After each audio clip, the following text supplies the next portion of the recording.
राष्ट्रीय अन्न सुरक्षितता कायद्याखाला आनीक वर्सभर गरिबांक फुकट अन्नधान्य दिवपाचो निर्णय केंद्र सरकारान घेतला। ताचो लाभ 81.35 कोटी गरिबांक जातलो। ते खातीर 2 लाख कोटी रुपया खर्च अपेक्षित आसा अशें केंद्रीय वाणिज्य मंत्री पीयूष गोयलान सांगला। केंद्र सरकार राष्ट्रीय खाद्य सुरक्षा एक्ट के अनुसार जो अनाज लोगों को देती है उसके लिए चाय बहनों को भी भुगतान करना पड़ता है। अब माननीय प्रधानमंत्री जी ने एक ऐतिहासिक फैसला ये लिया है कि नेशनल फूड सिक्योरिटी ये अब मुफ्त में, पूरी तरीके से मुफ्त में लोगों को उपलब्ध कराई जाएगी। देश भर में लगभग 81 नियम के अनुसार अभी तक पैसे देके सब्सिडाइज फूड ग्रेन लेते थे।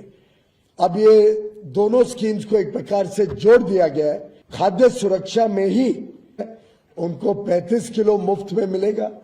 बाकी लोगों को जो 5 किलो अनाज पहले सब्सिडाइज दरों पर मिलता था, 1 साल के लिए अब उनको मुफ्त में वो अनाज उपलब्ध कराया जाएगा। माननीय प्रधानमंत्री जी ने केंद्र सरकार के ऊपर कर दिया है, तो 2 लाख करोड़ रुपए अब केंद्र सरकार पूरा खर्चा अपने ऊपर लेगी खाद्य सुरक्षा नियम के अनुसार।